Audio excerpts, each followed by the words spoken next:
आपण मगासपर्यंत लक्षणांचा विचार केला. आता पुढचा टप्पा आहे तो संप्राप्ती. प्रसिद्ध सूत्र आहे,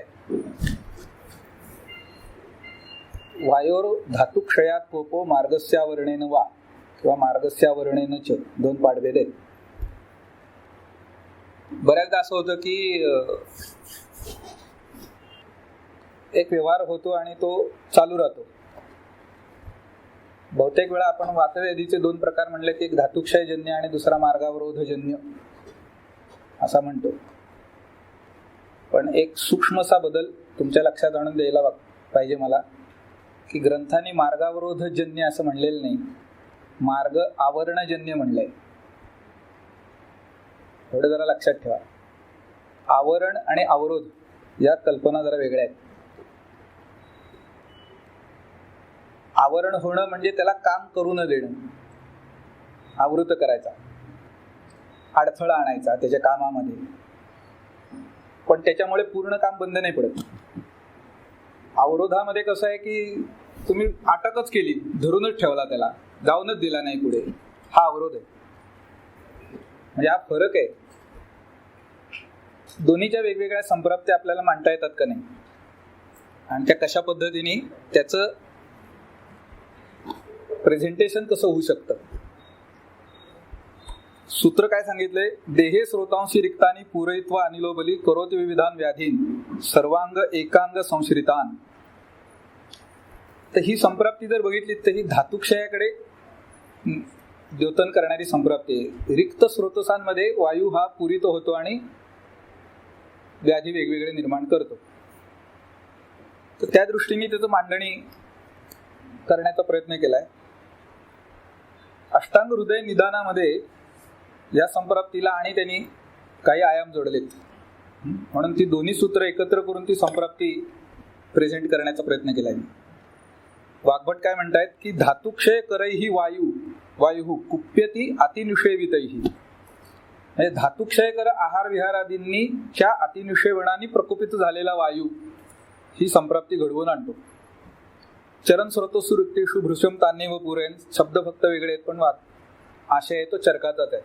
म्हणजे चरकांनी जे म्हणलेलं आहे, देहे स्रोतांशी रिक्तानी पूरयित्वा, ती रिक्त कशाने होतात स्रोतस, ह्याचं कारण वाग्भटाने स्पष्ट केलं. धातुक्षय करैहि,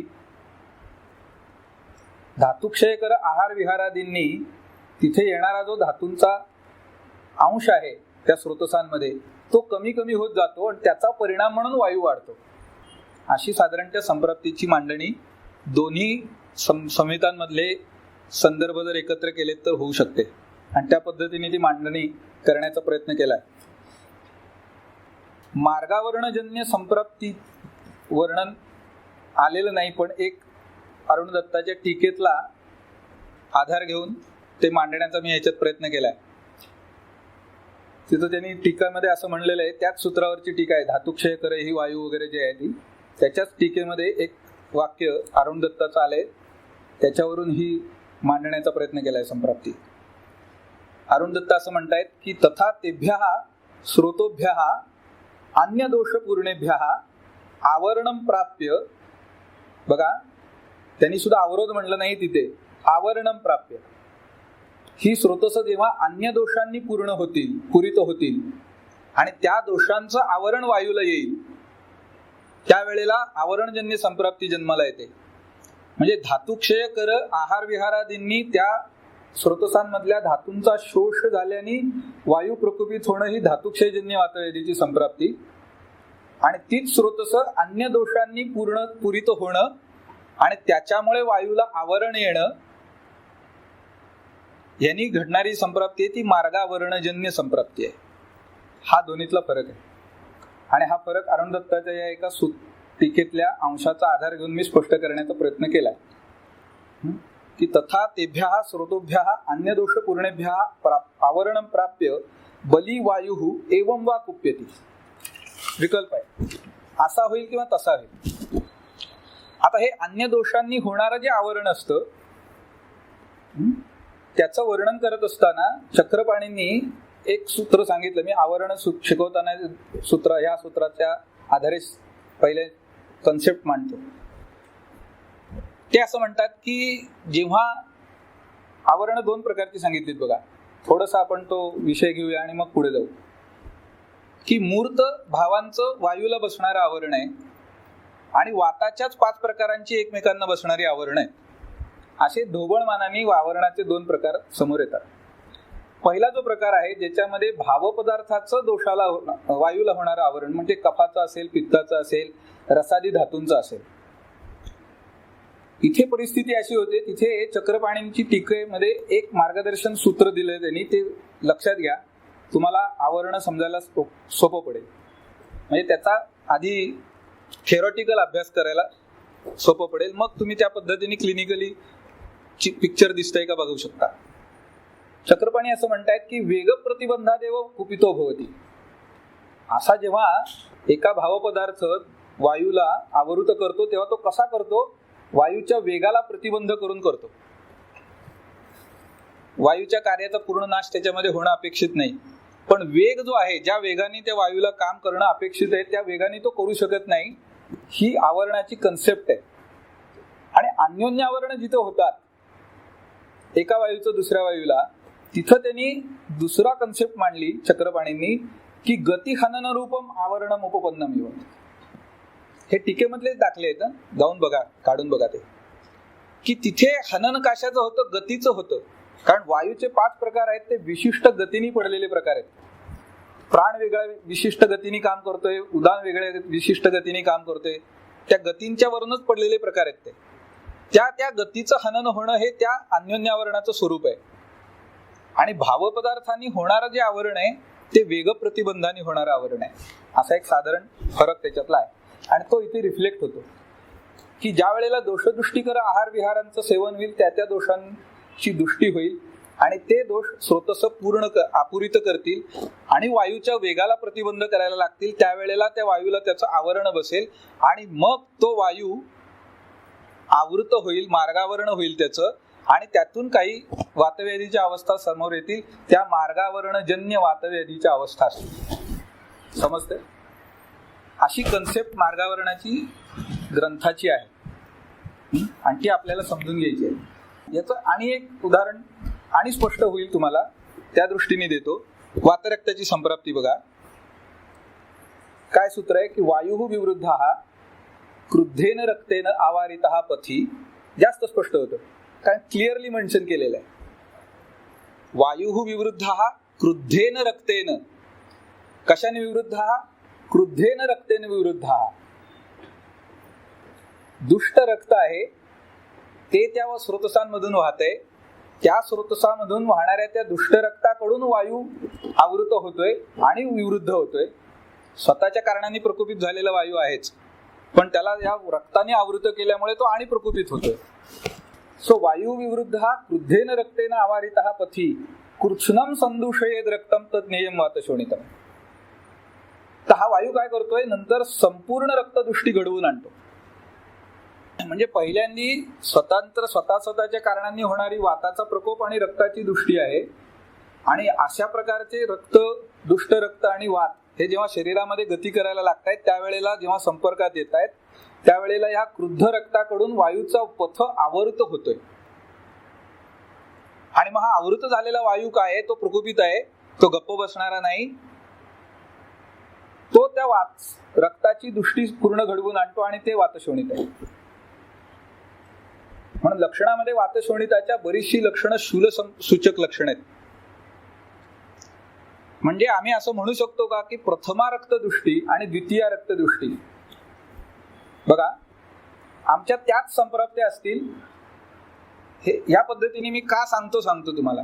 आत्ताच्या विद्यार्थ्यांना मी मग पहिल्यांदा म्हणलं तसं कॉम्प्लेक्स आहे आपल्याला एक, की त्यांच्या ग्रंथांमध्ये, त्यांच्या पुस्तकांमध्ये पॅथॉलॉजी सांगताना ते कसं सांगतात ना, first phase, second phase, third phase. आमच्यात तसं काही नाही बुवा. तर तुम्ही तयार करा.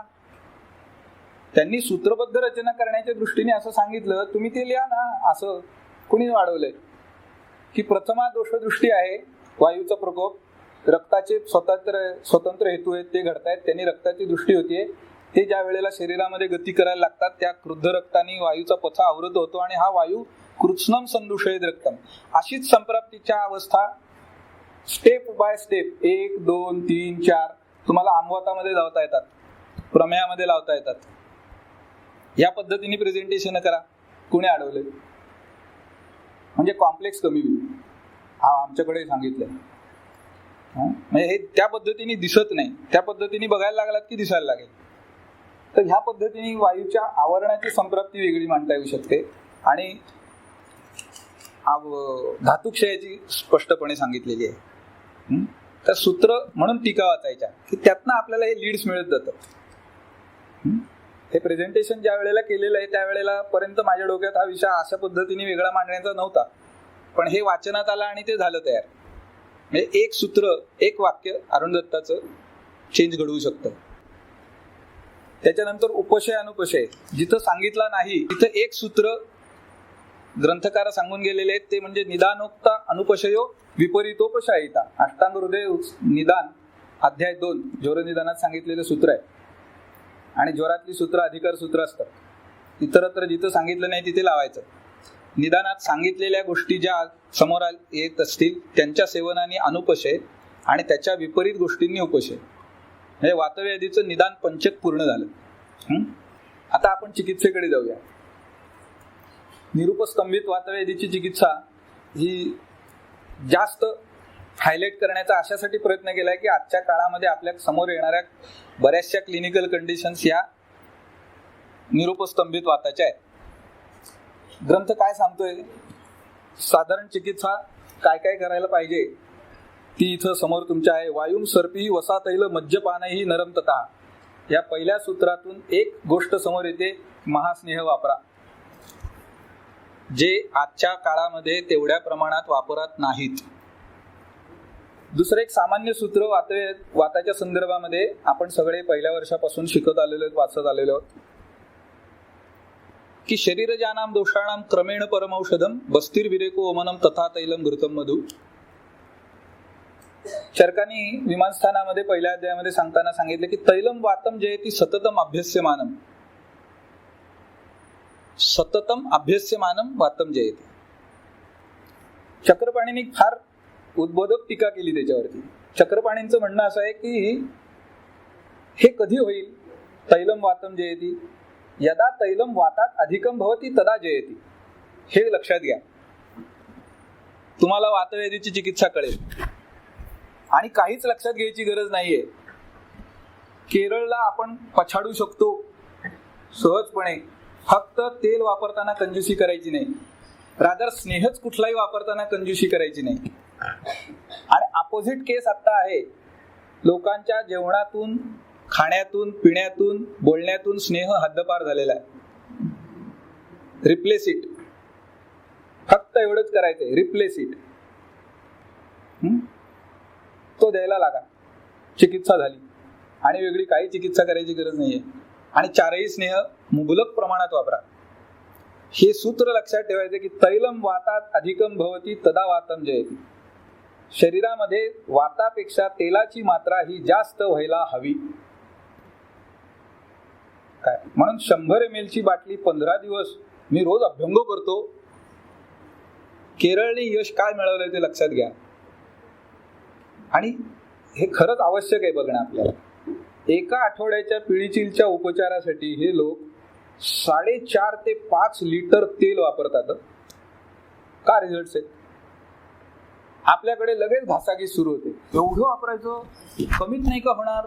You are compromising your result. स्पष्ट मगाशी सांगितलं. त्याच्यामुळे वातव्याधी जिंकले जात आहेत. Single most reason. कमी कुठं पडत असेल तर ते मात्रेत कमी पडते. मात्रा वाढवा, यश मिळेल.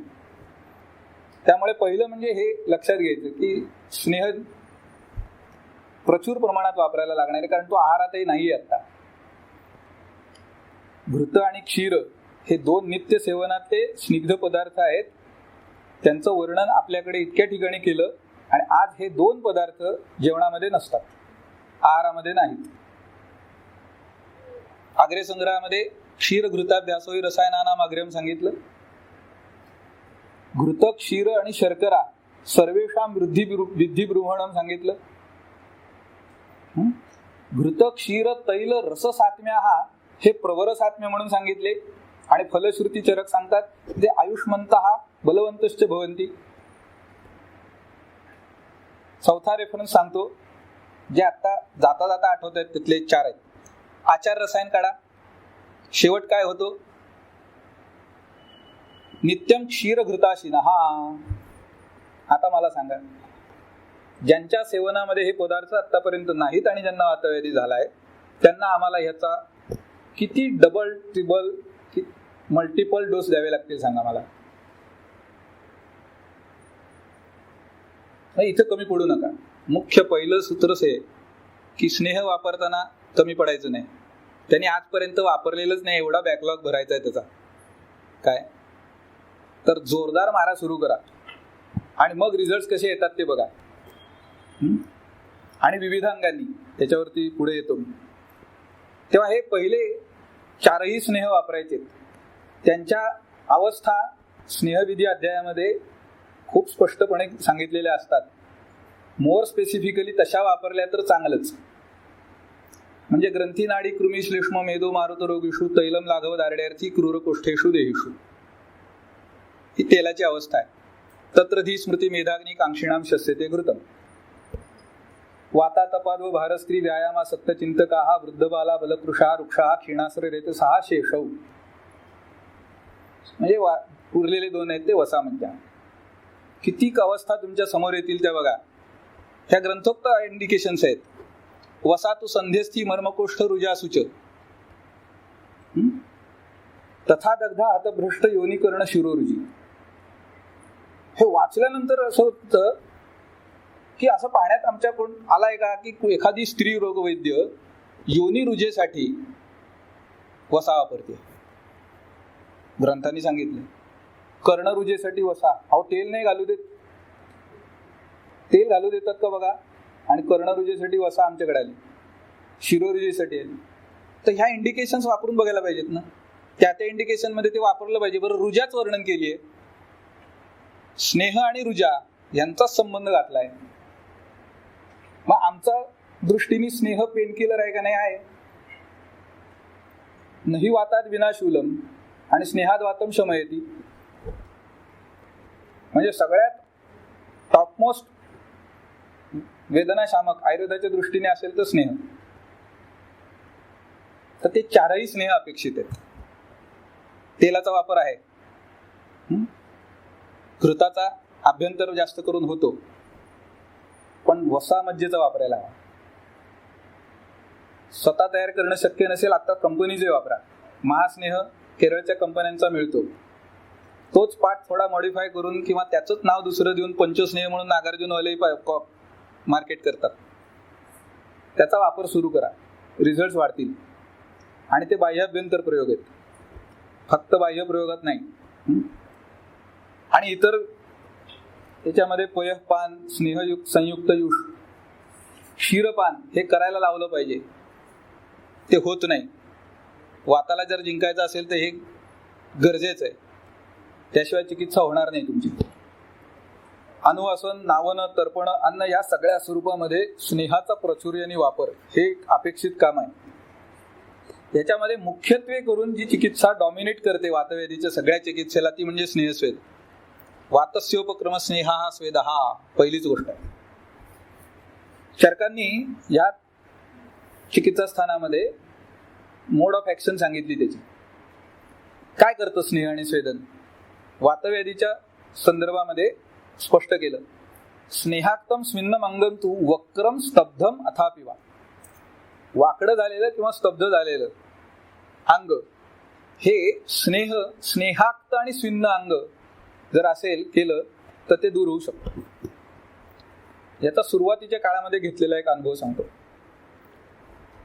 एक साधारणपणे विशीच्या घरातली एक मुलगी सर्व संधींचा संकोच, म्हणजे ती बेडमध्ये अशीच झोपायची, हात असे छातीकडे आणि पाय पोटाकडे घेतलेले, सरळच होत नाही, सरळ होतच नाही. हॉस्पिटलमध्ये ऍडमिट होती. काही काळ दुसऱ्या वैद्य बघत होत्या. नंतर त्या नोकरी सोडून दुसरीकडे गेल्या. ती केस माझ्या अंडर आली आणि विचार केला, अत्यंत शुष्क स्नायू, म्हणजे धातुबलही कमी होतं. या संदर्भांचा विचार केला आणि तिला स्नेहधारा सुरू केली. कोष्ण स्नेहाची धारा घालायची. जवळपास 1 महिन्याभराच्या प्रयोगामध्ये तुम्हाला सांगतो, तिचे सगळे संकोच गेले. 1.5 महिन्याने तिला डिस्चार्ज केलं. त्याच्यानंतर पेशंट फॉलोअपला सुद्धा 1-2च्या वरती आली नाही. 3 ते 4 वर्षानंतर आमचा, ती ज्या गावामध्ये राहायची तिथे कॅम्प होता आणि ती सडनली माझ्या समोर आली आणि मला म्हणली, सर मला ओळखलत का? म्हणलं, अगं तू ती ही ना? हो म्हणली. म्हणलं कशी आहेस आता? हे काय म्हणली, तू चांगली आहे की आता? त्याच्यानंतर तिने पेंटिंगचे वगैरे कोर्स केले आणि काय काय केलं. मला एक फोटो फ्रेम आणून भेट दिली. त्याच्यानंतर आता लग्न वगैरे होऊन संसार पाणी व्यवस्थित करते. सांगण्याचा मुद्दा हा आहे की सुटली कशाने? फक्त धारा. सर्वांग तेल धारा. डाव उजव करायचं नाही. कमी पडेल जास्त पडेल काय नाही. रिझल्ट फंटॅस्टिक दिसतात आणि ते लगेच दिसतात. मग त्याच्यानंतर हा विचार आणि वाढवला पुढं आणि वेगवेगळ्या पद्धतीने करत गेलो. मग जिथे काही वेळेला एकाच अंगाला शुष्कता आलेली आहे तिथे सुद्धा धारेचा उपयोग जास्त चांगला होतो, कोष्ण स्नेहधारेचा. कारण दोन्ही वेगळी चिकित्सा करावी लागत नाही. स्नेहन स्वेदन एकत्रच जात आहेत. परिषेक हा स्वेदाचा प्रकार म्हणून आलेलाच आहे आणि त्याच्यामध्ये सुद्धा स्नेह परिषेक येतात. त्यामुळे it's a combination of both. आणि ते हे करतं. वक्रम स्तब्धम अथापि वा शनैहि नामयितुम शक्यम यथा इष्टम शुष्क दारुवत. सुकलेल्या काष्ठाला जसं तेल लावलं तुम्ही की ते वाकायला लागतं, तशी अवस्था शरीराची होऊ शकते. म्हणून स्नेहस्वेदाला पर्याय नाहीये आणि प्रोफाऊंड करायला पाहिजेत. थोडं करून उपयोग नाही. मोठ्या मात्रेमध्ये कोणकोणत्या कंडिशन्स कव्हर करू शकतो बघा. हर्ष तोद रुक आयाम शोथस्तंभ ग्रहादय स्विन्नस्य आशु प्रशाम्यंती मार्दवंच उपजायते. हर्ष तोद रुक आयाम शोथ स्तंभ ग्रहादी. बघा, वातव्याधीचा सगळा आस्पेक्ट कव्हर झाला का बघा. जेवढ्या प्रकारच्या वातव्याधीमध्ये वेदना आम्हाला समोर येतात त्या सगळ्या स्नेह आणि स्वेद यांनी आशु प्रशाम्यंती आणि मार्दवंच उपजायते. तुमचं निदान म्हणजे त्याला नाव देण्याचं चुकलं तरी काय प्रॉब्लेम नाहीये. तुम्हाला तो वातव्याधी एवढं समजलं आणि हे करणं आवश्यक एवढं समजलं, पुरे झालं. बाळाचं बारसं करायच्या आधी त्याला आम्ही बाबा, बाबू, गोट्या बिट्या नाही म्हणत का, बंड्या बिंड्या, नंतर पाण्यात घालून नाव ठेवतो. तसं काय असेल ते असेल. Result will be there to see आणि ते दिसतील. तर या सगळ्या अवस्था ते कव्हर करते. पुढचं सूत्र चरकाचं खूप महत्वाचं सूत्र आहे. क्लिनिकल प्रॅक्टिसमध्ये मला या सूत्राने म्हणजे माझ्यासाठी एक नवीन विचारांचं दालनच खुललंय. काय सांगतोय बघा. स्नेहश्च धातून संशुष्कान उष्णाती आशु प्रयोजिता. धातुशोष होऊन वेगवेगळ्या धातूंचा किंवा अवयवांचा शोष हा होऊन आमच्याकडे कितीतरी केसेस येतात आणि चरक त्याला एक चिकित्सा सूत्र आम्हाला असं देतो, 100 पते की एक बात. 100 गोष्टी सांगायची गरज नाही, हे एक लक्षात ठेवा. तो काय सांगतोय की स्नेह हा संशुष्क धातूंचं आशु पोषण करतो. एक गल्फ कंट्रीज मध्ये काम करणारा तिथे काहीतरी असं लेबर स्वरूपाचं काम करणारा पेशंट आहे आणि डावा खांदा दुखतो, मान दुखते, तीव्र वेदना हातामध्ये घेऊन आलेला माझ्याकडे. म्हणजे तिथून सुरुवात झाली. त्याच्या आधी ही केस समोर होती पण तिथे सर्वांगधाराचा विचार होता. आता हा एकच बाजू सांगण्यात आलाय आणि बघण्यात माझ्या असं लक्षात आलं की डाव्या बाजूला स्नायू शोष आहे. बऱ्याचदा हे सापडतं. आत्ताच्या काळातल्या जे सर्व्हायकल स्पॉन्डिलोसिस असे निदान घेऊन आमच्याकडे येणारे वैद्य आहेत ना, लोक आहेत, पेशंट आहेत, त्यांची दोन्ही बाजूची मापनं घ्यायला लागा. दंडाची, फोरहँड म्हणजे पुढच्या बाहूची वगैरे फरक दिसतो. ज्या बाजूला वेदना आहे त्या बाजूला शोष झालेला सापडतो स्नायूचा, तसा तो त्याच्यामध्ये सापडला. आणि जवळपास एक 2 इंचाचा जवळजवळ फरक. म्हणजे धातुबल कमी आहे त्या बाजूचं. धातुबल कमी झालं की वाताचं प्रकोप वाढला, वेदना वाढली.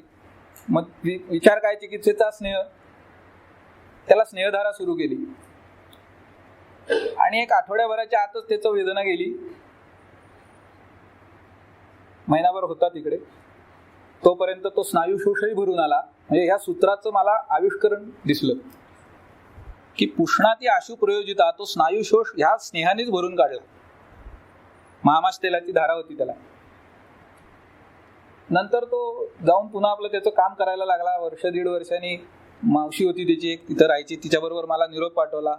तिने मला सांगितलं तर निकलाव बरा असा कोकणीमध्ये, म्हणजे बरा आहे म्हणजे चांगला आहे. तर हे फीडबॅक्स मिळत राहतात आपल्याला. चिकित्सा नास्ती निष्फला, फक्त ती शास्त्रसूत्राला धरून आपण करायची. ग्रंथाधारित चिकित्सा अनुभव सांगेन म्हणले ते हे सांगतो. हा ग्रंथ आणि हा सूर्य ना जयद्रथ, आणि ते करून बघा, परिणाम तुम्हाला मिळायलाच हवेत. तर स्नेहश्च धातून संशुष्कान पुष्णाती आशु प्रयोजिता. आणि काय करतो बघा, बलम अग्निबलम पुष्टीम प्राणांश्चापि अभिवर्धयेत. प्राणवर्धन करायला सुद्धा स्नेह उपयोगी पडतो, पुष्टीला उपयोगी पडतो, पोषण प्रमोट करू शकतो, नरिशमेंट वाढवतो. धातुबल वाढवेलच, अग्निबलही वाढवतो. यांचा विचार व्हायला हवा. आणि चिकित्सेमध्ये म्हणून आमचा स्नेह पर्याप्त प्रमाणात घुसला पाहिजे, आला पाहिजे. And we must make our patient follow this. त्याच्यामध्ये पेशंट कॉम्प्लायन्सचा अजिबात विचार करू नका. Otherwise you are compromising your results. काही गरज नाही आहे त्याची. हे थोडं खर्चिक काम असेल काय, त्याचा आपण विचार करू शकतो. 4 पैसे आपण कमी घेऊ, पण त्याला योग्य उपचार करू. हे स्पष्ट सांगता येतं आपल्याला. याला एवढा एवढा खर्च येईल, मी त्यातल्या त्यात हे कमी करू शकतो. पूर्ण महास्नेह वापरायच्या ऐवजी तुम्ही तेलाबरोबर महास्नेह मिक्स करून असा वापरू शकता. थोडंसं कॉम्पेन्सेट आपल्याला करता येऊ शकतं. व्यवहार्य मार्ग आपल्याला मिळू शकतात, पण ते केवळ आर्थिकदृष्ट्या परवडत नाही, किंवा ते एवढं कसं वापरायचं म्हणून वापरायचंच नाही, नका करू. त्याने आपले रिझल्ट कॉम्प्रोमाइज होतील. तेव्हा स्नेहाच्या बाबतीमध्ये हा एक मुद्दा लक्षात घ्यायचा. म्हणून पुढं काय सांगतायत, असकृत्तम पुन्हा स्नेहही स्वेदैश्च अपिपुबादयेत. असकृत, असकृत म्हणजे पुन्हा पुन्हा स्नेहस्वेदन करत राहिलं पाहिजे. आणि ते केल्याने काय होतं, तथा स्नेह मृदौ कोष्ठे न तिष्ठन्ति अनिलामया. स्नेह मृदू कोष्ठ असेल तर तिथे वातव्याधी राहतच नाहीत. केवढं मोठं सूत्र सांगितलं. म्हणजे सुतिका मक्कलाची एक केस प्रता जोशी सरांनी खूप वर्षापूर्वी सांगितलेली मला आठवतीये. त्यांच्याकडे आली, खेडेगाव, दुसऱ्या दिवशीपर्यंत डॉक्टर कोण मिळणार नाही, यांना घेऊन गेले. करायचं काय म्हणले, मी सांगितलं त्यांना तेल कुठलं आहे घरामध्ये ते आणा. ते कोमट केलं आणि 250 ml चा बस्ती दिला म्हणले. आणि 250 ml चा बस्ती दिल्यानंतर ती जी काही वेदनेने हालत होती पेशंट आणि अस्वस्थ होती ती म्हणे ती झोपीच गेली. लोकांना वाटलं मेली. ते म्हणले मी ते देऊन घरी आलो. ते सांगायला लागले की अहो ती काहीच बोलत नाही, करत नाही, काय नाही, निश्चित पडू नये. म्हणले मला खात्री होती माझ्या उपचारावर. मी सांगितलं होतं की काही काळजी करू नका, तिची झोप पुरी झाली की ती उठेल. आणि तशी म्हणले दुसऱ्या दिवशी सकाळीच उठली एकदम 12-14 तासांनी. आणि बघितलं तर वेदना नाही, काय नाही. पण काम कोणी केलं, 250 ml तेलानी केलं.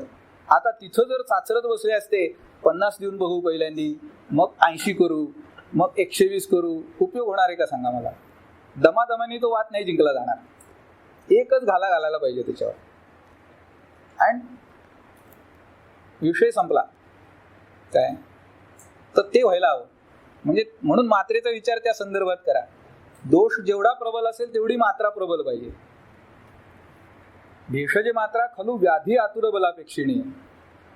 दोन्हीचं बल बघायचंय, व्याधीचं बलही लक्षात घ्यायचंय ना आतुर बल बघायचंय.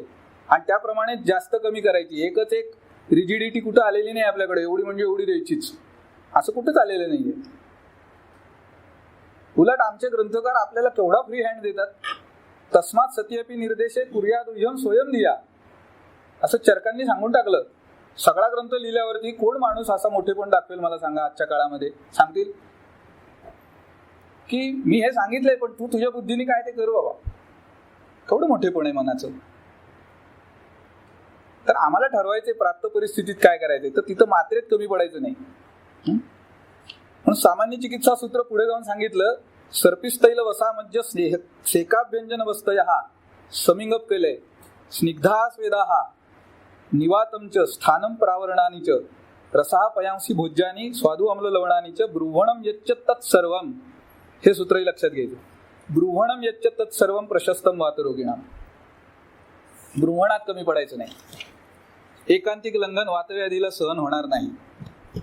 कफपित्ते द्रवे धातू सहे ते लंघनम महत, पण वाताला सहन होत नाही. सगळीकडनं वाताच्या अवस्था लंघनातनं वगळल्या, अगदी ज्वरापासून सगळ्या. मग वाताला सगळ्यात काय श्रेष्ठ ब्रुवण. ब्रुवणम शोधनम त्वेव वायोः पित्ता निलस्यच असं सूत्र आपण वाचतंय. काय झालं की कोलटकर सरांच्या 75व्या पुण्यतिथी निमित्त पुण्यात सेमिनार झाला आणि त्याच्यात 2 वक्त्यांपैकी एक वक्ता मी आणि समोर सगळे दिग्गज बसलेले, Jamadagni sir, Juvekar sir, Gadgil sir, ज्यांच्याकडून आम्ही शिकलो त्यांना मी काय शिकवणार. आणि द्विधोपक्रम असा विषय होता. आता याच्यात मी वेगळं काय सांगू. मग एकच मार्ग म्हणलं पुन्हा एकदा वाचू. वाचायला बसलो आणि ह्या सूत्राने वेगळाच प्रकाश डोक्यात पडला. सूत्रावरच्या टीकेने बऱ्याचदा आपण सिक्वेन्स बघत नाही. ह्याच्या आधीचं सूत्र काय आहे, शोधनम शमनम चेती द्विधा तत्रापि लंघनम. लंघन 2 प्रकारचं असतं, शोधन आणि शमन. आणि त्या अधिकारात हे पुढचं सूत्र येतं की ब्रुवणम शमनम त्वेव वायू पित्ता निलस्यच. पण वायू आणि वातपित्त यांच्या बाबतीमध्ये मात्र शोधन, ब्रुवणरूप शोधन आणि शमन असा अर्थ अरुण दत्तांनी काढून दाखवला.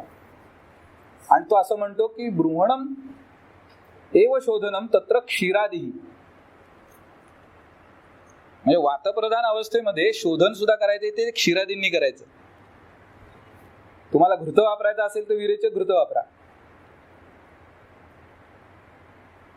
वेगळा अभ्यास झाला, समोर आला. मग त्याच्यानंतर एक ट्विस्ट असा आला, वृंदमाधवाची टीका वाचत होतो. माधव निदानाचा जो चिकित्सा ग्रंथ आहे त्याच्यावरही श्रीकंठ दत्त आणि विजय रक्षितांनी लिहिलेली टीका आहे. आनंदाश्रम प्रकाशनचं 1894 सालचं पुस्तक आहे. आता कुठेही मिळत नाही. शिकत असताना एकदा हाती पडलं होतं, थोडंसं वाचलं होतं. त्याची आठवण अशी होती की कोलटकर सरांनी त्यांच्या फायनलच्या एक्झामच्या आधी त्यांना एका वैद्यांकडून ते पुस्तक मिळालं. त्यांची इच्छा होती बरेच वर्ष ते वाचायची. आणि त्या वैद्यांनी त्यांना देताना सांगितलं की हे 7 दिवसात मला परत आणून द्यायचं. दुर्मिळ पुस्तक ना. आता सरांच्यामुळे सर म्हणले माझ्या समोर 2 प्रश्न होते की परीक्षेचा अभ्यास करू का हे पुस्तक वाचू. पण म्हणले मी विचार असा केला की पुस्तक त्या वैद्यांना 7 दिवसात परत द्यायचे, ते पुन्हा हाती पडेल याची गॅरंटी नाही. परीक्षा 6 महिन्यांनी देता येईल. संस्कार कोणाचे आहेत बघा आमच्यावर. कायम विचार असा ठेवायचा, परीक्षा देऊ ना. तर मग काय परीक्षाच आहे, आज ना उद्या द्यायचीच आहे, देऊ. आणि म्हणले मी 7 दिवसात ते पुस्तक वाचून काढलं. 750 पानं जवळजवळ आहेत. आणि आम्हाला सर शिकवताना त्यातले काय काय दाखले द्यायचे हो. ते एकपाठी होते. ते भयंकर वेगळ्या बुद्धीचं काम होतं. आणि तेव्हापासून मला ती एक आस लागलेली होती की ही टीका मिळवून वाचायचीच. पण मिळत नव्हतं कुठंच. टिळक महाराष्ट्र विद्यापीठाच्या लायब्ररीमध्ये एक प्रत होती आणि ती नेमकी अशा वेळेला हातात पडली की BA आणि MA अभ्यास करत असताना मला ती दिसली. पण आम्ही काही कोलटकर सर नाही ना, त्यामुळे आम्ही ह्या अभ्यासाला प्राधान्य द्यावं लागलं आम्हाला, नाही तर हे राहिलं असतं मागं. म्हटलं परीक्षा झाल्यानंतर येऊन आपण टीमवीत बसून वाचू. तिथल्या लायब्ररीशी संबंध बरे होते. मधल्या दिवसांमध्ये ते पुस्तकच गायब झालं. ते काय फार जुनी झालेली पुस्तकं म्हणल्यामध्ये आम्ही काढून टाकली, बहुतेक त्याच्यात गेलं असेल. म्हणजे संधी चुकली माझी, हुरहुर लागून राहिली होती. पण रत्नागिरीच्या भिडे सरांच्याकडे, वैद्य प्रमोद भिडेंच्याकडे ते पुस्तक मिळालं. आमच्या एका विद्यार्थ्याला सांगून ठेवलं होतं बऱ्याच लोकांना, रे मिळालं कुठं तर मग आणा. आणि ते नंतर मॅडमनी स्कॅन केलं घरी आमच्या आणि त्याच्या प्रती काढल्या, आम्ही ती वाचली. हे सगळा इतिहास आहे. त्याच्या वाचनामध्ये असा एक विषय समोर आला की त्यांनी एक सांगितलंय की वातप्रधान अवस्थांमध्ये, केवल वाताच्या अवस्थेमध्ये निरूह कॅन बी रिप्लेस्ड बाय यापन.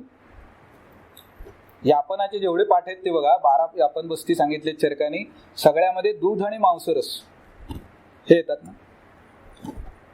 म्हणजे एक वर्ग असतो, त्याच्यामध्ये सिद्ध क्षीर करायचं, मांसरस घालायचा आणि काही कल्कद्रव्य असतील, असा तो यापन तयार होतो. आणि तो यापनाची जी मात्रा आहे ती निरूहचीच मात्रा असायला. तर हे सूत्र समोर आल्यानंतर पासून मग मी कहाणी में ट्विस्ट आया. आणि मग केवळ निरुपस्तंभित वातव्याधीचे जेवढे पेशंट असतील, धातुक्षयजन्य वातव्याधीचे समोर येत आहेत, त्यांच्यामध्ये मी निरूह वापरणं सोडूनच दिलंय. मुस्तादी यापन किंवा कुठला यापन असेल इंडिकेटिव्ह तो आणि अनुवासन असं ब्लेंडिंग सुरू केलं. रिझल्ट चांगले आहेत. यासाठी संहिता वाचत राहा, पुन्हा पुन्हा वेगवेगळ्या प्रकारचे वाचायला. आता त्याच्यामध्ये एक दुसरा प्रॅक्टिकल प्रॉब्लेम असा येतो, बऱ्याच वैद्यांना येत असेल, तो मी माझ्या पद्धतीने सोडवलाय. मांसरस कसा पैदा करायचा रोज. तुम्हाला वाटेल की गोव्यात तुम्हाला हा प्रश्न आहे, पण कारण गोव्यामध्ये मासे खातात, मांस नाही खात जास्त. आणि आमचं कॉलेज ज्या भागात आहे तिथे ते मिळवणं दुष्कर आहे. मॅनेजमेंट आमच्या कॉलेजच्या प्रिमायसेसमध्ये तसल्या काही गोष्टी तयार करू देत नाही. असं काहीतरी आहेत, त्याला बरेच ऑब्लिगेशन्स आहेत जी माझ्या कपॅसिटीच्या बाहेर आहेत. मी आता त्याला मार्ग काय काढलाय, तर अजामांस रसायन तयार मिळतं, ते मी त्या यापन बस्तीच्या दुधामध्ये 2-4 चमचे टाकायला सांगतो, विरघळवा आणि द्या. अकरणात मंदकरणम श्रेया, हे प्रॅक्टिसमध्ये करावे लागतात उद्योग. परिणाम तर दिसायला पाहिजेत, मिळायला हवेत. पुण्यातले माधवराव शेंडे नेहमी म्हणायचे की समथिंग इज बेटर देन अजिबात नथिंग. तर तसं काहीतरी करायचं. मग ते मांसरस नाही तर निदान अजामांस रसायन ते घालून द्या, रिझल्ट चांगले येतात. विशेष करून मांसधातूचा शोष वगैरे अशातनं उत्पन्न झालेल्या जर अवस्था समोर येत असतील तर नक्की करून बघा. तर ह्या पद्धतीने काही वेळेला चिकित्सा बदलू शकते आपली. तोपर्यंत आपला पॅटर्न वेगळा असतो, नंतर बदलू शकतो. तर निरूहाच्या ऐवजी आता ते सुरुवात केलेली आहे आणि त्याचे रिझल्ट जास्त चांगले आहेत. तेलाच्या प्रयोगाविषयी सांगितलेलं सूत्र आहे चरकानी, पण ते आपण स्नेहाच्या प्रयोगासाठी सुद्धा एक्सटेंड करू शकतो. चिकित्सा स्थान अध्याय 28 मधलं सूत्र आहे, सर्व वातविकाराणाम तैलानी अन्यानी आतशृणु. म्हणून त्यांनी पुढे तेल सांगितली वातव्याधीतली चरकांची. पण कशी वापरायची. चतुष्प्रयोगाणी आयुर्बलवर्ण कराणीच.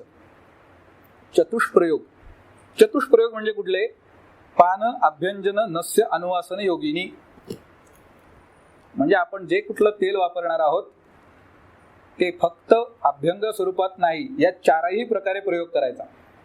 मल्टिपल मोड्स ऑफ ऍडमिनिस्ट्रेशन असं म्हणलं की छान, आता काहीतरी आम्हाला समजलं.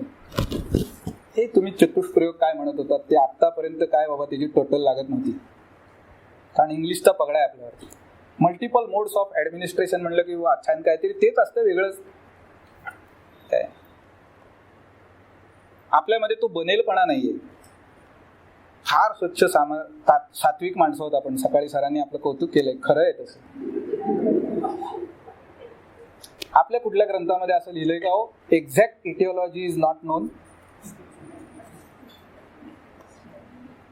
काय गोंडस वाक्य वापरतात. Exact etiopathology is yet to be evaluated. अच्छा, असं वाटतं की बाप रे बाप कसला भयंकर अभ्यास आहे, पण म्हणजे सांगायचंय काय आम्हाला हे कळलेलं नाही. हेच वेगळ्या भाषेत सांगितलं. आपल्याला स्कोप आहे का नाही, हेतू शोधा पहिले म्हणतात. हेतूशिवाय कार्यच नाही, कारणाशिवाय कार्यच नाही.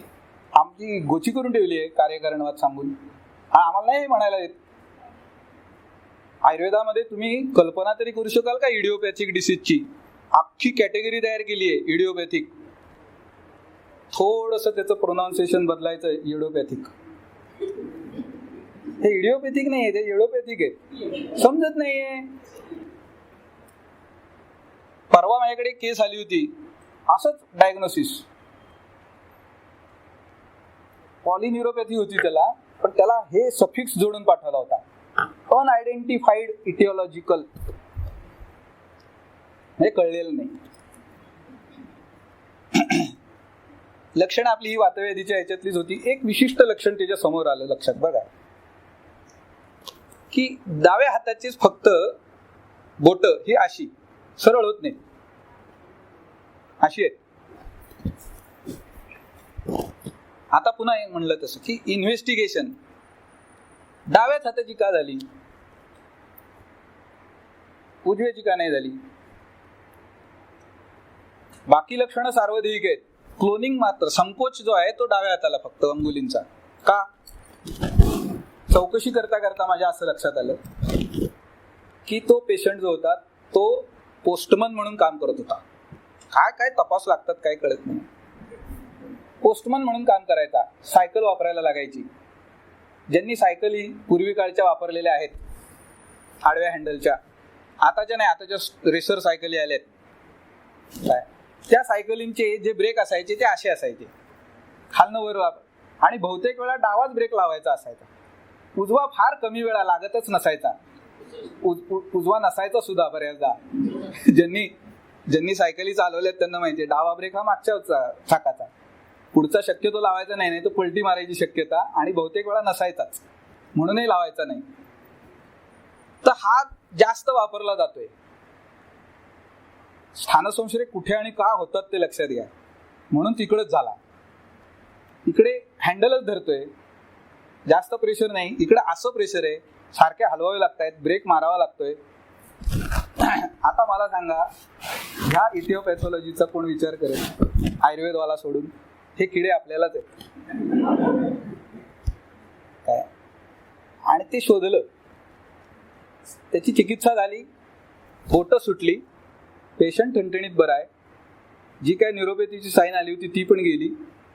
साधारणपणे चिकित्सा हीच आहे, मुस्तादी आपण, अनुवसन, सर्वांग स्नेहनस्वेदन. त्यांना पिंडस्वेद सांगितलं होतं, स्नायुबलही कमी होतं, धातुशोषही होता. पण साधारणपणे हेच थोडंफार कॉम्बिनेशन बदलावं लागेल, पण एक तुमचा प्रोटोकॉल स्टँडर्ड तयार होऊ शकतो. SOP सध्याचा एक परवलीचा शब्द आहे, तर आपण SOP फार चांगल्या करू शकतो. माझं तर म्हणणं असं आहे की आपल्या संहिता ग्रंथांच्या एवढ्या चांगल्या SOPs कुणाच्याच नाही आहेत. आपण त्या पद्धतीने मांडल्या पाहिजेत आणि वापरल्या पाहिजेत. इतकं व्यवस्थित सुटसुटीत दिलेलं असतं. तर ह्या पद्धतीने ही SOP होऊ शकतो. त्या तेलाचा प्रयोग करायचा आहे किंवा स्नेहाचा प्रयोग करायचा आहे वातव्याधीमध्ये, चतुष्प्रयोग, हे सूत्र कायम डोक्यात ठेवायचं. पान, नस्य, अनुवसन, अभ्यंग, चारही मार्गाने स्नेह घालायला आज सुरुवात करायची. प्रॉब्लेम येतो कुठे? पानामध्ये. पण तो प्रॉब्लेम आत्ताच्या काळामध्ये मॉडर्न टेक्नॉलॉजीने आपला सोडवलाय. आता कॅप्सुलिंग व्हायला लागले, सॉफ्ट जिलेटिन कॅप्सूल्स सगळ्या तेलांच्या बहुतेक मिळतात, वापरायला सोप्या.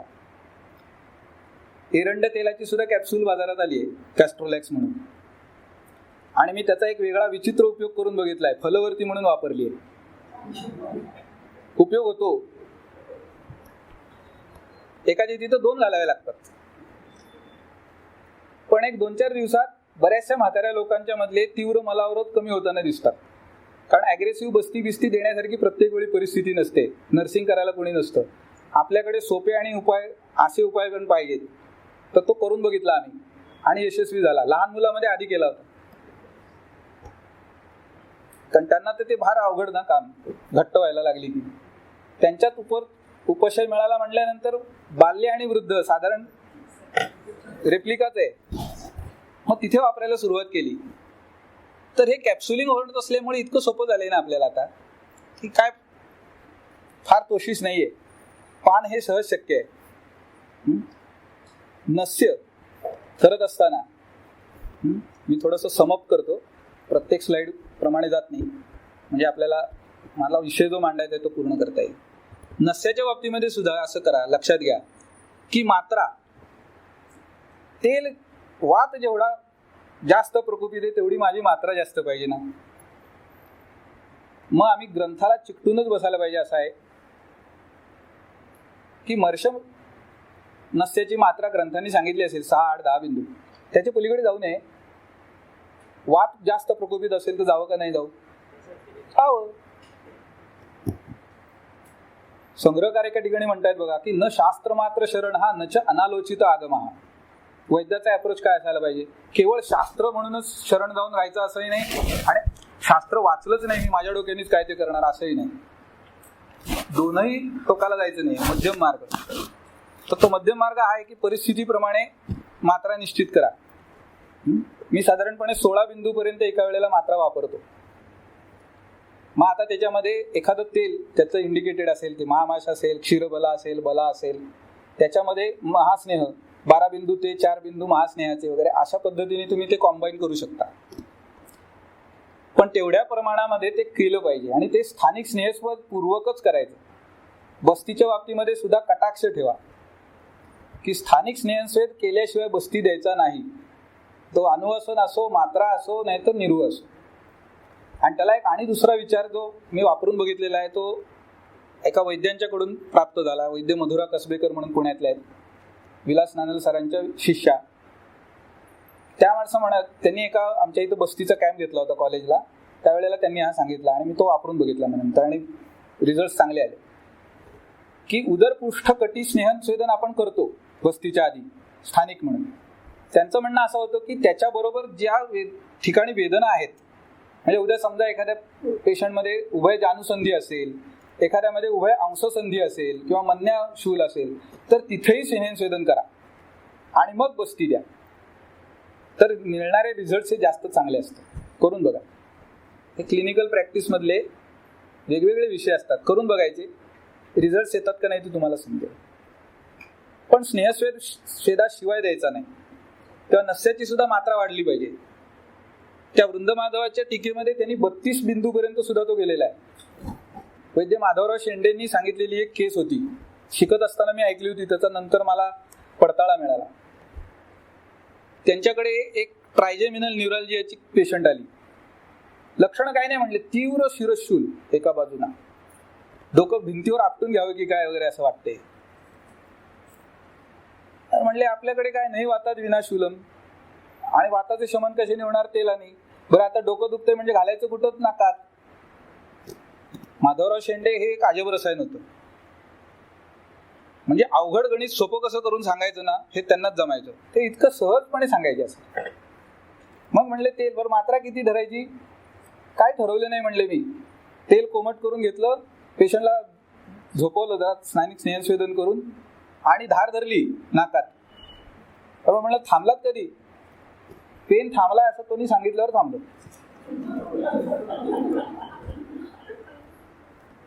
तात्पर्य काय? जिथे वात प्रकोपित जास्त आहे तिथे मात्रा जास्त पाहिजे.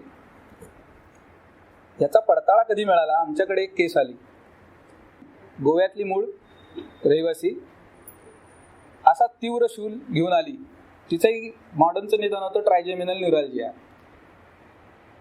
मणिपाल हॉस्पिटल्स म्हणून आहे, कस्तुरबा मेडिकल ट्रस्टचं मोठं हॉस्पिटल आहे त्या भागातलं. तिथे 6 ENT स्पेशलिस्टनी तिला ट्रीट केलेलं होतं, कल्पना करा. आणि तरी तो पेन थांबत नव्हता. शेवटचा उपाय म्हणून तिला कोणीतरी पाठवलं आयुर्वेदिकला, जाऊन बघा. आपल्याकडे येताना जाऊन बघा काही झालं तर, असं असतं ते. ठीक आहे, मी म्हणतो भावी साठे सर आम्हाला सांगायचे, त्यांच्या हाताखाली काम केलंय, प्राचार्य होते, की दुसऱ्याची अडचण ही आपली संधी समजायची. त्या अडलेत ना, आपल्याला संधी आहे, ठीक आहे बाबा ये, त्या भावनेने आलास तरी चालेल, बघतो. आणि तिला आम्ही असंच नस्य सुरू केलं आणि मोठ्या मात्रेमध्ये 12 बिंदू 14 बिंदू स्थानिक स्नेहस्वेदन करून पेन आला की नस्य करायचं, पेन आला की नस्य करायचं. आणि तुम्हाला सांगतो अक्षरशः 3 दिवसात तिचा पेन पूर्ण थांबला. त्याच्यानंतर आजतागायत patient has not reported back. तेव्हा करताना उगाच डाव हे करू नका, कंजूशी करायची नाही, मोठ्या मात्रेत करायचं. आमच्या एका टीचिंग कलिगला एकदम असा सिव्हिअर पेन सुरू झाला. मला म्हणलं मला आत्ताच्या आत्ता हे थांबण्यासाठी काय तुम्ही करताय सांगा. म्हटलं बरं ठीक आहे, त्याला म्हणलं पंचकर्मात मी सांगतो काय करायचं. स्नेहस्वेदन केलं आणि 16 बिंदू नस्य करायला सांगितलं. आधी विश्वास नव्हता आणि नंतर आल्यावरती विचारलं, म्हणलं बरं कसं वाटतंय? पेन कुठं आहे? पेन थांबलं म्हणलं. इतक्या फास्ट रिझल्ट येतात. ते वाघभट वगैरे उजवत लिहित नाही तो, इदम आगम सिद्धत्वात प्रत्यक्ष फलदर्शनात. म्हणून त्याच्यामध्ये खुसपटे काढणाऱ्यांना वाघभट सांगून गेलेत, मंत्रवत संप्रयोक्तव्यम न मीमांसेम कथंचन. नका डोकं झिजवत, आम्ही सांगतो ते करा. वाघभटाचा तर अभिमान असा आहे, उत्तर स्थानामध्ये शेवटी जाता जाता ही सूत्र सांगून गेलेलं आहे. एतद्धि मृत्युपाषाणाम अकांडच्छेदने दृढम रोगत्रासित भीतानाम रक्षासूत्रम असूत्रका. असं आमचं शास्त्र आहे. कळलं का? जरा पुढे जाऊया. तेव्हा तेल वापरताना असं संपूर्ण वापरायचं. हे थोडक्यात घेतो, थोडंसं अनुक्त व्याधीवर बोलतो आणि थांबू आपण. पक्षवधाचा विषय विचार करत असताना शिकत असल्यापासून एक किडा डोक्यामध्ये होता की आजच्या काळामध्ये लोक सिटी स्कॅनचा रिपोर्ट घेऊन येतात आणि त्याच्यानंतर तो पक्षवधाचा वेग निश्चित होतो. आपल्याकडे कुठं काय सांगितलं नाही. आमच्याकडे पक्षवधाची सुरुवात कुठं होते? गृहीत्वा अर्धम तनोर्वायु शिरास्नायुर्विशोष्य पक्षमन्यतरम हंती संधिबंधान विमोक्षयन कृष्णोर्धकायस्तस्यादकर्मण्यो विचेतनः एकांग रोगम तम केचित अन्य पक्षबधम विदु. 4 ओळीमध्ये संपलं. हेमीपॅरासिस आला, पॅराप्लेजिया आला, पॅरालिसिस आला, क्वाड्रिप्लेजिया आला, सगळं आलं 4 ओळीत. विस्तार काय? लक्षणं कुठंच नाही सांगितली. अकर्मण्य विचेतनः ही लक्षण आहेत. संधिबंधन विमोक्षण लक्षण आहेत. या घटना आहेत, संप्राप्तीत घडतात. शिरास्नायुर्विशोषित. जायचं कसं तिथपर्यंत? आत्ताच्या काळामध्ये जो शिरोमर्माविघात घेऊन येणारा पेशंट आहे त्यांची मी उकल काय करू, असा एक प्रश्न तुम्हालाही कदाचित पडलेला असेल की हे कनेक्शन लावायचं कसं. मग काही लोक बुद्धिभेद करायला असतातच पुढे. आयुर्वेदात असं सांगितलं नाही, त्यांना माहिती नव्हतं. आता स्कॅनचे बिनचे शोध लागले, ते पहुंचीव आसामी होते. आपल्याला तुम्हाला ज्या यंत्राच्या डोळ्यांनी दिसत नाही ते त्यांना त्या शास्त्रचक्षूंनी दिसलेलं आहे. कसं ते तुम्हाला दाखवतो. ही साधारण पक्षवधाची संप्राप्ती आहे. याच्या पुढची इंटरेस्टिंग आहे. पुढे चल. हा विषय केव्हा समोर आला ते सांगतो. थोडीशी त्याची कहाणी, प्रत्येकाची एक गोष्ट असते. 2014 मध्ये वर्ल्ड आयुर्वेद काँग्रेसचे सॅटेलाइट सेमिनार म्हणून एक सेमिनार पोदार आयुर्वेदला झाला होता. त्याच्यामध्ये आत्तेयिक चिकित्सेची तत्व, कन्सेप्ट, याच्यावर मला बोलायचं होतं. आणि विषय बघत असताना एक आत्तेयिक चिकित्साना मूल तत्व म्हणून एक विभा म्हैसकर सरांचं गुजरातीतलं पुस्तक आहे. गुजरातीत लिहिलेलं, त्याचं मराठी भाषांतर किंवा इंग्लिश भाषांतर नाही झालेलं. साठे सर करतायत असं मध्ये म्हणत होते, पण पूर्ण झालंय का नाही मला कल्पना नाही. संदर्भ खूप चांगले दिलेले आहेत त्यांनी. संदर्भांचं संकलन होतं ते देवनागरीत होतं, संस्कृतमध्ये, त्यामुळे ते समजलं मला. गुजराती जो भाग होता तो आमचा एक स्टुडंट होता त्यावेळेला, लकीली गुजरातचा. त्याला बघून बसलो आणि थोडं साधारण सारांश समजून घेतला. कारण प्रेझेंटेशन करायचे, त्यासाठी काही अधिक अभ्यास करावा. ते पुस्तक माझ्याकडे होतं, पण त्याचा युटिलायझेशन तोपर्यंत झालेलं नव्हतं. मर्माघाताची संप्राप्ती जेव्हा समोर आली बघत असताना, अष्टांग हृदय शारीर स्थान अध्याय 4 मध्ये आहे, सुश्रुतातही आहे, पण याच्यातला टीकांश खूप महत्वाचा समोर आला, ज्यांनी या सगळ्या विचाराला एक वेगळी दिशा दिली.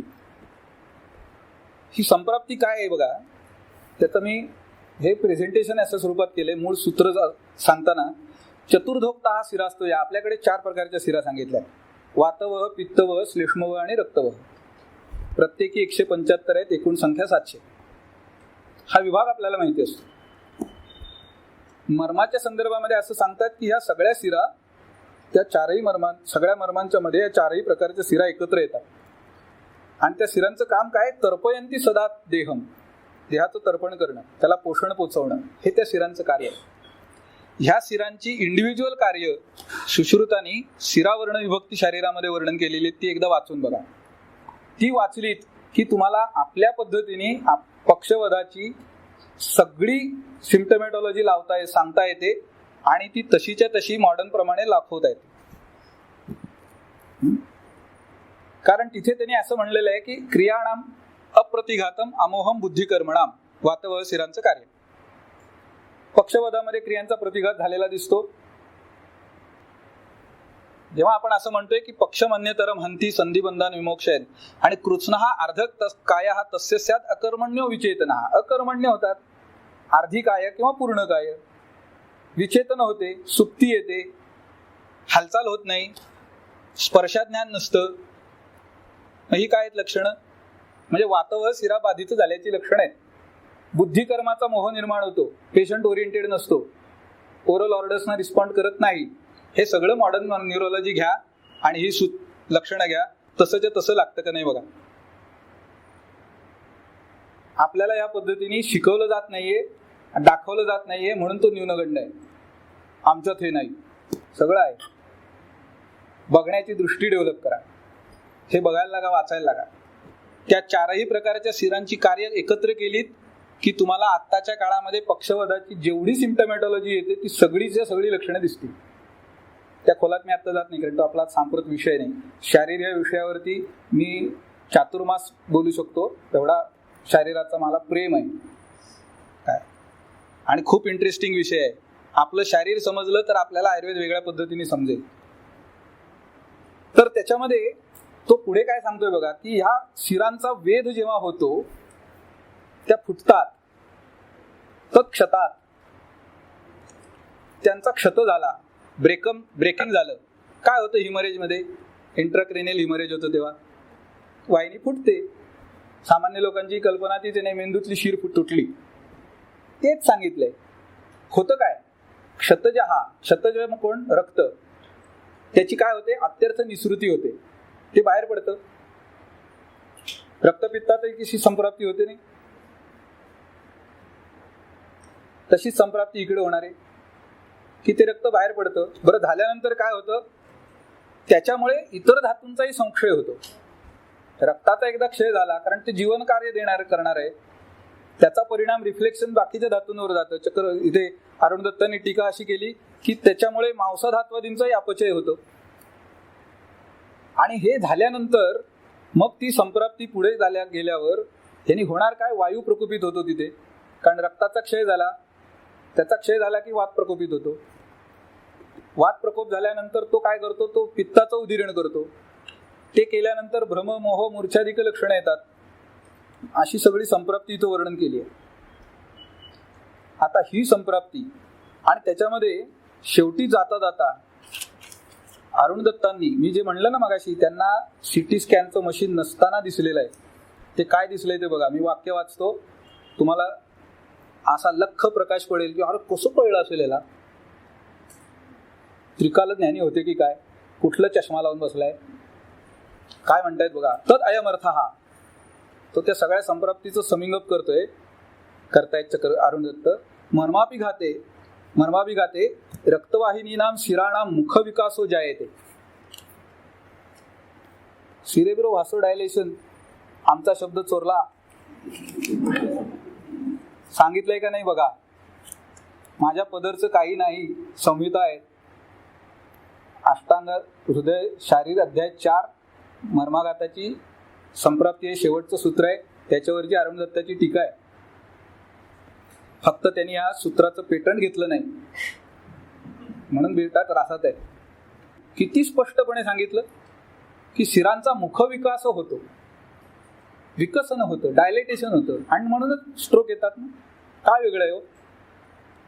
इंट्राक्रेनियल हिमरेजमध्ये हेच होतं. पहिलं सिरेब्रो वासो डायलेशन आणि मग इन्फार्क्ट बसेल किंवा स्राव होईल. 2 कंडिशन्स आर पॉसिबल. तद विकासात जीवित अधिष्ठानस्य असृजः आत्यर्थम या निसृती. यावत तस्य क्षयः, जेवढी निसृती होईल, जेवढा क्षय होईल, तेवढी लक्षणांची तीव्रता दिसेल. म्हणून सेमी कोमा किंवा टोटल कोमा, अर्धसन्यास किंवा पूर्ण संन्यास. आपल्याकडे मद मूर्छा आहे, संन्यासा यथोत्तर बोलोत्तर आज सांगितल्या. मद, मूर्छा आणि संन्यास यांचा रक्तधातूशी असलेला संबंध चरकांनी विधिशोणिती सांगून स्पष्ट केला. विधिशोणिती या अध्यायामध्ये शेवटी आलेले आहेत मद, मूर्छा आणि संन्यास. आणि तिथे टीकाकार चक्रपाणी असं म्हणतायत की 3 प्रकारचे मद असतात.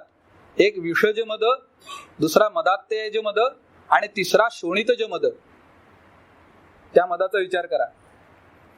म्हणजे रक्त धातूच्या दृष्टी होण्याची कारणं जेव्हा घडत राहतील दीर्घकाळ, त्याच्यामुळे सुद्धा निज धातून दोषांचा प्रकोप होऊन मर्माघात होऊ शकतो. प्रत्येक वेळी ट्रॉमॅटिक पॅथॉलॉजीची गरज नाही,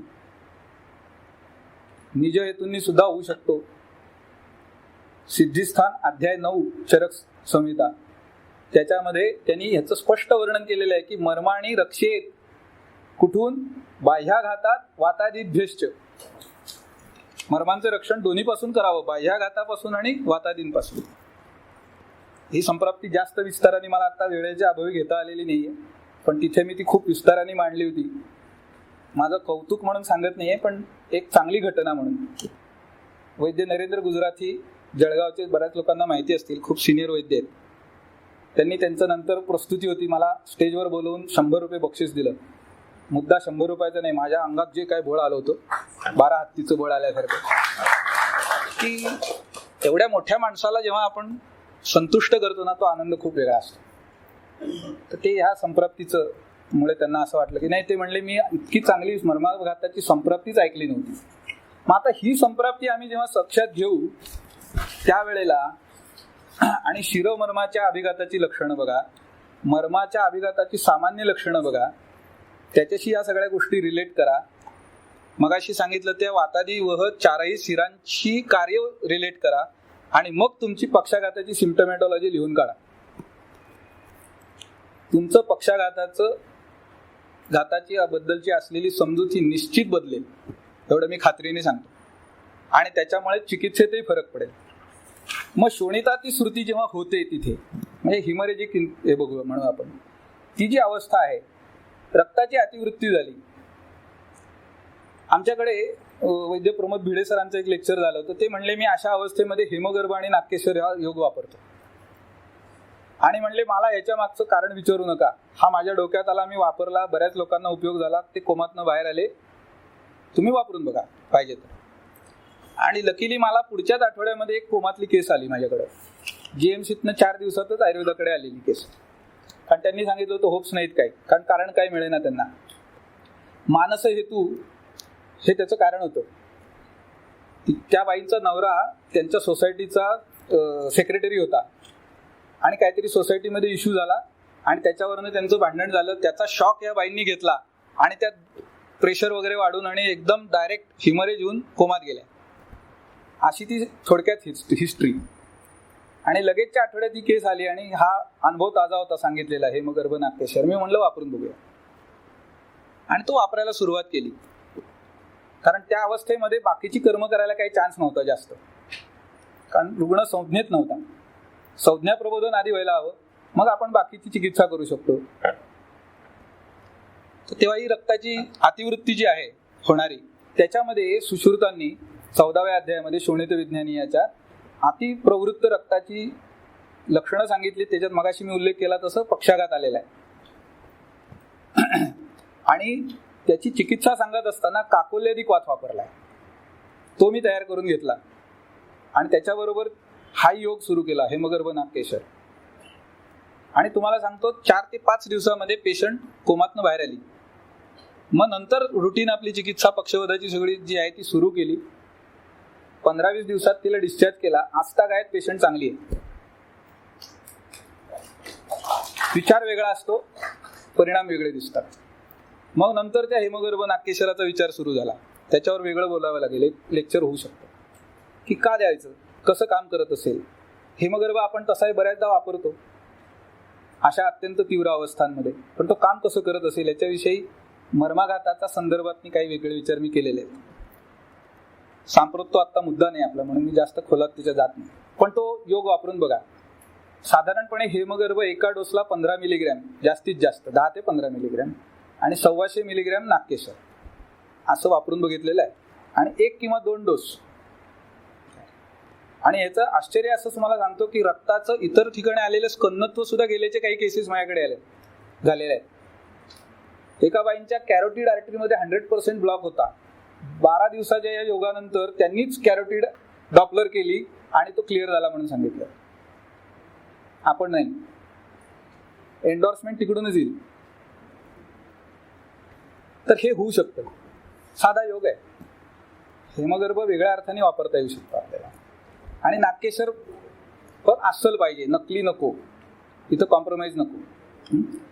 तेव्हा ह्या थोड्याशा वेगळ्या, म्हणजे स्नेहसंयुक्त स्वेदन आणि विरेचन याच्यापेक्षा वेगळा विचार पक्षवधाच्या चिकित्सेत आपल्याला आणि पुढे घेऊन जाऊ शकतो. ह्याला एक परवा वाचत असताना आणि एक संदर्भ समोर आला. कारण वातव्याधी निदान चिकित्सा हे प्रेझेंटेशन माझं तयार होतं, मी फक्त टायटल बदलले, प्रामाणिकपणे सांगतो. पण आता जाऊन बोलायचं म्हणल्यानंतर वाचलं पाहिजे काहीतरी वेगळं. तेच तोपणा यायला नको. नाही तर त्या विषयावरची 4 व्याख्यानं ऐकली, एकच बोलता हो तुम्ही, असं कोणी म्हणता कामा नये, स्टिरिओटाईप होता कामा नये. तर बघत असताना असं लक्षात आलं की सुश्रुतामध्ये पक्षाघाताचं साध्यासाध्यत्व सांगताना सांगितलंय की विवर्जन क्षय हेतुकम. क्षय हेतुक जो असेल तो विवर्जन, वर्ज करा. आणि त्याच्या टीकेमध्ये संदर्भ असा आलाय, क्षय हेतू केवल वातजम पुन्हा असाध्यम साक्षादेव. केवल वातज जर असेल क्षय हेतू तर ते असाध्य आहे. पण शोणिताती श्रुतीकृत धातुक्षयजम एव असाध्यम. तिथेही तोच सांगते की शोणिताची अतिश्रुती होऊन जर झालेला असेल, काही काही कोमातले पेशंट बाहेर येत नाहीत बघा, ते जातात सकम. म्हणजे सांगण्याचा हेतू हा आहे की शोणिताची अतिश्रुती तिथं किती मात्रेत झाली, दॅट विल डिसाईड साध्यसाध्यता. म्हणून यातल्या सगळ्याच केसेस यशस्वी होतील असं नाही. पुन्हा गॅरंटी कुणालाही काही देऊ नका. झाला तर क्रेडिट तुमचं आहे, नाही झाला तर ते असाध्य आहे. असाध्य अवस्थांची चिकित्सा आपण प्रत्याख्यान करून करावी, असा एक उल्लेख नवीन समोर आला. म्हणजे त्यांनी क्षय हेतू 2 प्रकारचे केले. आणि पुढचा सांगतोय की बलवात विग्रहादितो, म्हणजे वात प्रकोपाचे जे बलवत विग्रहादी हेतू सांगितलेत सूत्रस्थानामध्ये सुश्रुतांनी, त्यांनी झालेला धातुक्षय असेल आणि त्यांनी केलेला जर पक्षवध असेल तर तो कृच्छ्र साध्य आहे. साध्यसाध्यतेच्या दृष्टीने हा एक नवीन संदर्भ समोर आला. तर ती चिकित्सा जी आहे शोणिताची प्रवृत्तीची, ती ह्या पद्धतीने काहीतरी वेगळे पण आणू शकते. मग तेव्हापासून मी या सगळ्या लोकांना आता काकोल्यादी पण वापरतो. त्याच्या आधी माशात्मगुप्तादी वापरात होता, पण मग आता काही वेळेला कॉम्बिनेशन सुद्धा करावं लागू शकतं. काकोल्यादी आणि माशात्मगुप्तादी असं वापरा किंवा काकोल्यादी नुसता वापरा, पण त्याचे रिझल्ट चांगले आले. तर काही वेळेला ती चिकित्सा आपल्याला वेगळं काहीतरी देऊन जाते, विचार वेगळ्या पद्धतीने केल्यानंतर. आणि मग शिरोमर्माभिघातांनी उत्पन्न होणारा हा मर्माघात जर पक्षाघात जर असेल तर त्याची चिकित्सा आम्हाला वेगळी करावी लागेल. हे तत्व समोर आलं. आणि तो जो काही शिकत असल्यापासून डोक्यात एक भुंगा होता की हे कसं लावायचं ते सुटलं. तर आपण आता ते सिटी स्कॅनचा हा आयुर्वेदिक अर्थ लावू शकतो. करायला पाहिजे का नाही, करा, करून घेऊन या. मी त्याचा अर्थ माझ्या पद्धतीने लावतो. तर अशा लोकांना तुम्ही मग स्नेह जास्त दुसऱ्या अवस्थेमध्ये पुढे गेल्यानंतर वातप्रकोपाची अवस्था जेव्हा शिल्लक राहते तेव्हा मग स्नेहाचा वापर सुरू करा. कारण सुरुवातीची जी अवस्था आहे मर्माघाताची, जिथं रक्तदृष्टी तिथे झालेली आहे, तिथे स्नेह वापरायचा नाहीये. ती अवस्था रुक्षणीय सांगितली आहे उपक्रमांमध्ये. मर्माभिघात जे अवस्था या रुक्षणीय सांगितल्या. मग तोही संदर्भ नीट लागला की सुरुवातीला आपल्याला करायलाच वाव नसतो. बरं आहे, पेशंट कोमातच असतो, काहीच करू शकत नाही, तुम्ही बस्ती देता येत नाही, स्नेहस्वेदन करता येत नाही, काय नाही. बरं आहे, पहिल्यांदा रुक्षण करून त्याला बाहेर काढा, मर्म स्थान आधी वाचवा आणि मग पुढचं सुरू करा. मग अबाधवर्जनम नित्यम स्वस्थवृत्तानुवर्तनम आणि उत्पन्नार्थी विघातश्च मर्मणाम परिपालनम असं चिकित्सा सूत्र सांगतात चरक. सिद्धिस्थान अध्याय 9 मध्ये आलेलं आहे. क्रम तोच आहे. अबाधवर्जन पहिल्यांदा हेतू दूर करा, मग स्वस्थवृत्ताचं पालन करायला लावा आणि मग उत्पन्नार्थी विघात बघा. मग चिकित्सा स्नेहनाकडे येईल दुसऱ्या टप्प्यात. म्हणजे पहिल्या टप्प्यामध्ये आम्हाला हा पक्षघाताचा असा जो रोगी आमच्याकडे आला, काल परवा अटॅक आलाय, आता आलाय, तर पहिल्यांदा चिकित्सा रुक्षणाकडनं करायची. मग नंतरच्या अवस्थेमध्ये स्नेहपानाकडे जायचंय, स्नेहस्वेदाकडे जायचंय. असा विषय लक्षात घ्या. पुढे जाऊया आपण. जरा अनुक्त हेतूंच्या संदर्भामध्ये 2 सूत्र आहेत, ती हायलाइट करतो आणि मी थांबतो. अनुक्त वातव्याधींच्या हेतून आणि चिकित्सा याच्यामध्ये 2 मार्गदर्शक सूत्र चरकांनी दिली. एक सूत्र आहे ते निदानासाठी उपयुक्त आहे आणि दुसरं चिकित्सेसाठी उपयुक्त आहे. हेतुस्थान विशेषाच्य भवेद रोग विशेषकृत. हे सूत्र समजलं तर उक्त अनुक्त सगळे वातव्याधी ट्रीटेबल आहेत. त्यांनी काय सांगितलंय? हेतुविशेष आणि स्थानविशेष. किती सोपं करून सांगितलं. हेतुविशेष बघा काय घडलाय, स्थानविशेष बघा काय घडलाय. नाही मगाशी आपण जे रथोक्षोभ वगैरे कारणं बघितली, यानं बघितलं, परिणाम कुठे होत आहेत? पृष्ठवंशावर होत आहेत. काय आमच्याकडे त्याचं वर्णन अण्वस्थी म्हणून केलंय. जाता जाता सांगतो की इव्हॅल्युएशन काय करतोय. अण्वस्थी म्हणून यांचं वर्णन केलेलं आहे. यांच्यामध्ये मज्जा नाही, सरक्त मेद आहे. स्थूलास्थिषु विशेषेण मज्जातो अभ्यंतराश्रितः अण्वस्थीषु सरक्त मेद उच्यते. सरक्त मेद आहे अण्वस्थींमध्ये. हे सगळे अण्वस्थी आहेत. मला तरी आतापर्यंत आयुर्वेदाच्या वाङ्मयामध्ये कुठेही कशेरुका हा शब्द मिळाला नाही. म्हटलं जातं कशेरुकास्थी, कशेरुकागत वात वगैरे, पण मला मिळाला नाही अजूनपर्यंत. मला मिळालेला नाही. सावध विधान करतो. कदाचित उद्या कोणीतरी आणून दाखवेल काय तर आय विल ऍक्सेप्ट इट. पण बघत असताना असं लक्षात आलं की अमरकोशामध्ये पृष्ठवंशाच्या पर्यायी नावांमध्ये कशेरुका शब्द आलाय. काय कुठं सापडत सांगता येत नाही. त्यामुळे ते अखंड बघत राहावं लागतं. काय नवीन नवीन वाटा बघत जायच्या. जसं आपण नवीन गावात गेलो की रोज एका दिशेला जात राहायचं, नवीन नवीन भाग कळत जातात, तसं करायचं. अमरकोश सुद्धा उपयोगी आहे. आणि मग तो कशेरुका शब्द कसा तयार झाला बघा. कस हिंसायाम, कशती ती कशेरुका, वायू प्रधान अवस्था आहे ती. पुन्हा तिथे हिंसा होते, डिजेनरेशन होतं. म्हणजे काय होतं सांगा? कर्षण होत जातं. कुठं होतं? जास्त करून त्याच अस्थींमध्ये. का होतं? कारण ते मृदू अस्थी आहेत, अणु अस्थी आहेत, छोटे आहेत. फिलिंग जे आहे ते जास्त निबिड नाही मज्जेसारखं. सरक्त मेद आहे म्हणजे सेमी सॉलिड असणार आहे. नाही तर तो मॅरो काढता आला असता का ऍस्पिरेट करून? म्हणजे तो कुठल्या अवस्थेत आहे. आणि मग या सगळ्याला जाणारा कल्प आपल्याकडे आला लाक्षादी गुगुळ. मी प्रचंड मोठ्या प्रमाणावर वापरतो. दुसरा एक दातार गुरुजींचा योग पद्मकाष्ठ मंडूरवाला जो आहे, प्रवाळ आणि मृगशृंग, तो एक वापरतो. पण लाक्षादीचा विचार या पद्धतीने नेमका बसतो. अस्थीवर काम आहे, रक्तधातूवर काम आहे, निर्यास आहे, त्यामुळे स्निग्ध आहे, मेदावरही काम करेल. आणि लाक्षादी गुगुळाच्या फलश्रुतीमध्ये एक विचार, फलश्रुती त्यांनी काय वाक्य सांगितले नाही, अवस्था सांगितली नाही, काही नाही. शेवट एवढाच केलाय की लाक्षादीच्या सेवनाने मनुष्य कसा होतो? कुलिशोपमानी. कुलिशाचा अर्थ काय? हिरा, हार्डेस्ट जेम. हिऱ्यासारखा कडक होतो, टणक. काय कुठं झालं असेल सांगता येत नाही. आम्हाला इथं हाडच मजबूत बनवायचीत ना, त्या अर्थाने तो वापरा. म्हणजे अनुक्त जरी असला, ग्रंथात आलेला नाहीये, स्थानावरून नाव देऊ शकता तुम्ही. कटिगत वात, मन्यागत वात असं नाव देऊ शकता. पण तो हेतू विशेष आहे आणि त्याच्यामुळे विशिष्ट स्थानामध्ये रोग विशेष निर्माण झालाय. हे सूत्र आहे. पुढे चिकित्सा सूत्र त्यालाच अनुसरून त्याच अध्यायामध्ये पुढे चिकित्सा सूत्रही सांगितलंय. प्रत्येकम स्थान दृश्यादी क्रिया वैशिष्ट्य आचरे. करायचं काय? स्थान बघायचं आणि दृश्यादींची इन्व्हॉल्वमेंट कुठल्या आहेत ती बघायची, त्याप्रमाणे क्रियाविशेष वापरायचा. म्हणजे अनुक्त वातव्याधीची समस्या सोडवली चरकांनी, काय राहिलं नाही. याचा विचार करा आणि चिकित्सा फलदायी हो सर्वांची. जेवढं काही उपलब्ध वेळेत म्हणतो मी बराच पुढे गेलोय वेळेच्या, मला जाणीव आहे. तुमच्या सगळ्यांच्या अग्नीच्या शिव्या मी खाल्ल्यात, माझ्याही अग्नीच्या खाऊन झाल्यात. पण एकदा द्यायला लागल्यानंतर हातचं काही राखायचं नाही.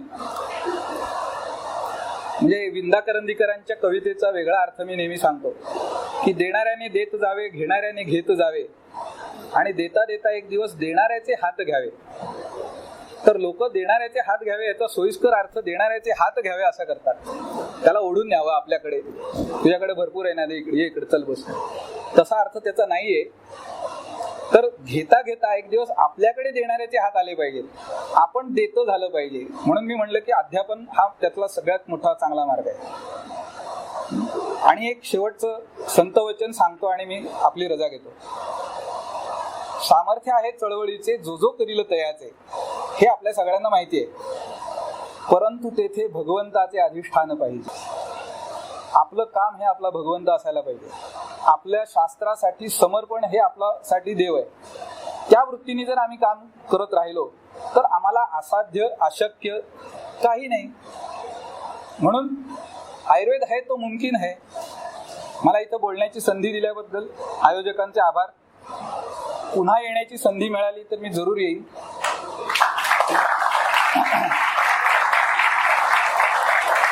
पण आपल्याला जे येतं ते देत जायचं, आपल्याकडे काही ठेवायचं नाही. आपण रिते झालो की नवीन काहीतरी येत राहतात विचार. याचा अनुभव मी खूप वेळा घेतलेला आहे. या नोटवरती आपल्या सगळ्यांची रजा घेतो. धन्यवाद.